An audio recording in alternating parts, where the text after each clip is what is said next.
প্রিয় দর্শক আসসালামু আলাইকুম। কাছে এবং দূরে দেশে এবং প্রবাসে এই মুহূর্তে আমাদের প্রতিবেদনটি যারা দেখছেন তাদের সবাইকে অসংখ্য প্রীতি ও শুভেচ্ছা জানাচ্ছি নতুন আরেকটি প্রতিবেদনে। দর্শক আমরা চলে আসছি মানিকগঞ্জ সেবা ডেইরি ফার্মে।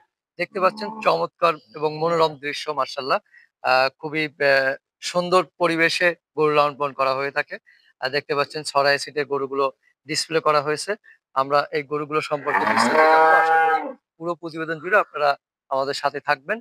দর্শক দেখতে পাচ্ছেন চমৎকার কিছু গাভী দেখতে পাচ্ছি মাশাআল্লাহ।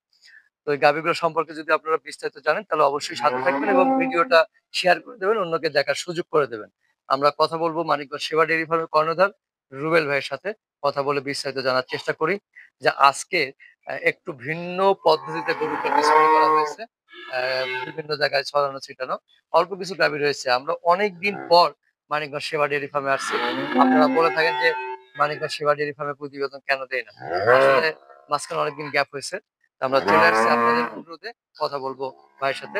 ভাই আসসালামু আলাইকুম। কেমন আছেন? যে দর্শকরা অধীর আগ্রহে বসে আছে আপনার কথা শোনার জন্য। আ কিভাবে দর্শকদেরকে আজকের আমন্ত্রণ জানাবেন আপনি?